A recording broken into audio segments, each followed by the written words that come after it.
Hello clowns, I'm here to spill some tea, so if you are easily offended, it's your chance to leave this video. Before I get started on the K-pop hard to swallow pills, I wanna say that I respect all the people I'm gonna mention, so do not attack me. 1. 80s are not underrated. They literally debuted less than a year ago, have a huge ass fan base, already had a tour and their first win. There are groups that waited for years and years to get a win and accomplish things and they couldn't make it. So hearing people saying that 80s is underrated while there's Pentagon that still don't have a win and a small fan base even though y'all dance to shine as if your life depended on it, is just annoying.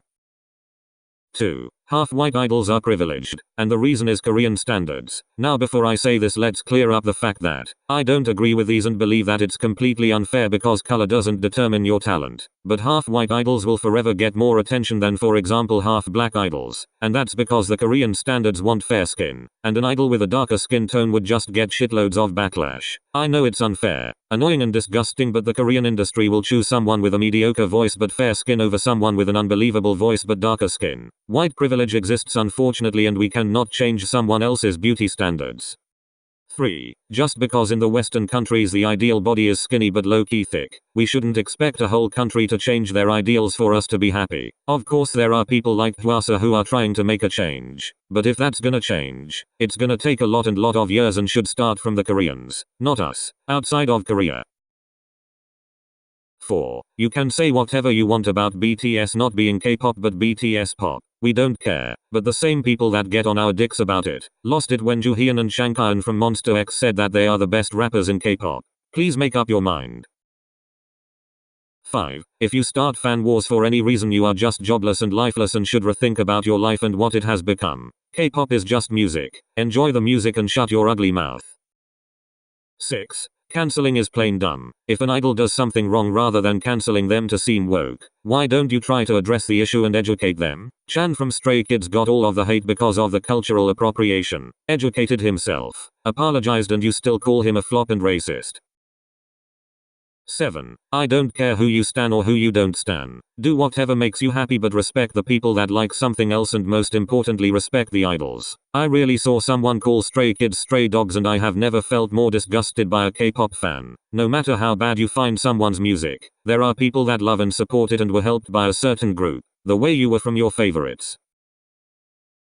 7. I don't care who you stan or who you don't stan. Do whatever makes you happy, but respect the people that like something else and most importantly respect the idols. I really saw someone call Stray Kids stray dogs and I have never felt more disgusted by a K-pop fan. No matter how bad you find someone's music, there are people that love and support it and were helped by a certain group, the way you were from your favorites.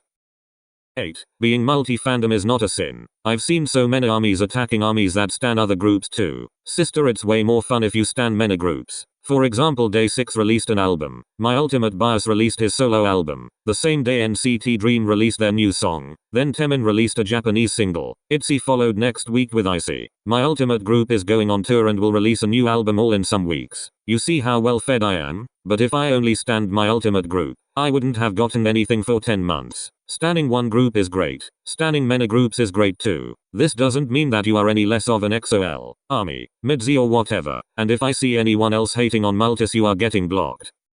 9. If you know a member of a group, you don't stan a group, you are a solo stan. I've seen this a lot about Cha Eun-woo. In case you have been living under a rock, Eun-woo is from the group Astro and played in some K-dramas, and he's very famous because of his looks. And many bitches say that they stan Astro even though they only know Eun-woo. No, you gotta understand and accept that you are a solo stan and the group's fans don't claim you.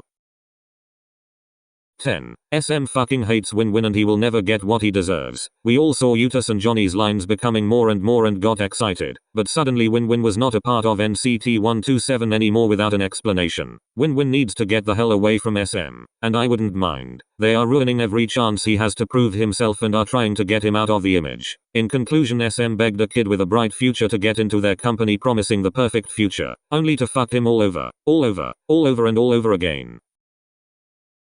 11. The new group that SM wants to debut, aka Temin from SHINee. Kai and Baekhyun from EXO and 10. Lucas, Taeyong and Mark from NCT is the best idea they had in a while. If you don't fuck with NCT, EXO or SHINee members, just don't support it and leave them alone. But don't try to boycott it because the guys probably worked hard, and I know this is not what we all expected. Believe me, citizens would rather see a wavy comeback and Mark and Taeyong getting a break. Shawls would prefer another Temin solo, and EXO-L's a Kai solo. But it is what it is and we can't change it, so why aren't we trying to give them a chance? Imagine the group. There are so many good rappers, dancers and vocalists in it, and the visuals are a 10 out of 10.